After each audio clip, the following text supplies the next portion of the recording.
What percent of people are using illegal drugs? This is the question.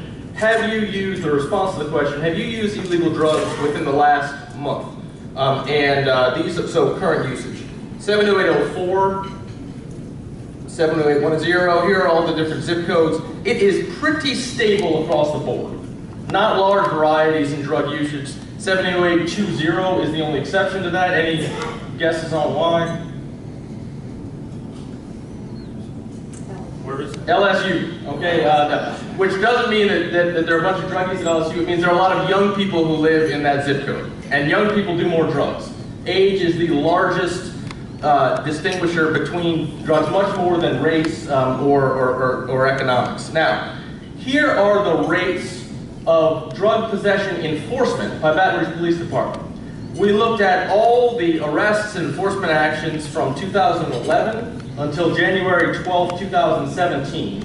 And this will look at that on a per capita basis per 1,000 residents. 70808, 20, 15, 16, 06, 12, 07, 11, 05, 02. So where drug usage is pretty flat, within a fairly narrow span, 8 to 10% for the most part, drug enforcement is wildly disparate, all right, ranging from 13 per 1,000 residents in 70814 to 153 per 1,000 residents. That's a difference of 12-fold in enforcement. So we looked at these on the left-hand side, the low enforcement areas, which are 6 zip codes, and then the highest enforcement area codes, 4 zip codes, to compare those two. The low enforcement areas are 63%, 31% black, versus 7% white, 63% white, 31% black, versus 7% white, 90% black in the high enforcement areas. Drug usage is actually lower in the high enforcement areas. An average of 7.7% have used drugs within the last month. But possession arrests is 26 in the low enforcement areas and 134 in the high possession areas. So a difference in drug usage of negative 0.6%, but a difference in drug enforcement of 513%. But we do have a hypothesis of what we think is driving it, and it's what, when we presented this to the Baton Rouge Police Department, Chief Dabney and Deputy Chief Henderson and all of them said was, well look, those are just the areas of the highest crime. They're the areas especially of the highest rates of violent crime, and all you're seeing is increased enforcement levels that are a byproduct of those areas. Now that is something that we looked at, and largely what we concluded was, yeah, that's probably right. These are the correlation charts on both overall crime and violent crime. And the correlation is 0.85 for overall crime and 0.95 for violent crime, which was the highest of all of them. More than poverty, more than education level, more than household income, more than race, was the level of violent crime. So it holds up that what we're looking at is not sort of intentional, calculated bias or discrimination, or even necessarily bias of an unconscious kind on the part of individual officers. It would be hard to have bias that strong and produce disparities this large, right? It's not clear that you could be quite that racist and have it account for, I mean, you would have to be genuinely targeting people in a pretty calculated way, and we don't see any evidence for that, and this is what they say is happening, and we think it's probably largely the case. But, yes?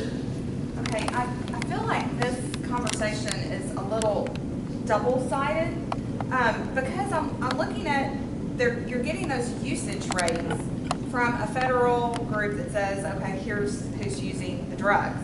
But then you're looking at the enforcement rate, which I think, because the police are focused on the higher crime areas, it would only make sense that the enforcement rate would be higher, because just in general policing in that neighborhood, they would find drugs because they're focused on the violent crimes and that type of thing. So it almost seems like you're comparing apples to oranges, because you're looking at a usage number, but you're not, I mean, the police don't need to be in that rich neighborhood, so they're not gonna find, you know what I'm. So the question is, what we're getting at it is, on the one hand, we're looking at a usage number as a measure of the extent to which that crime is taking place.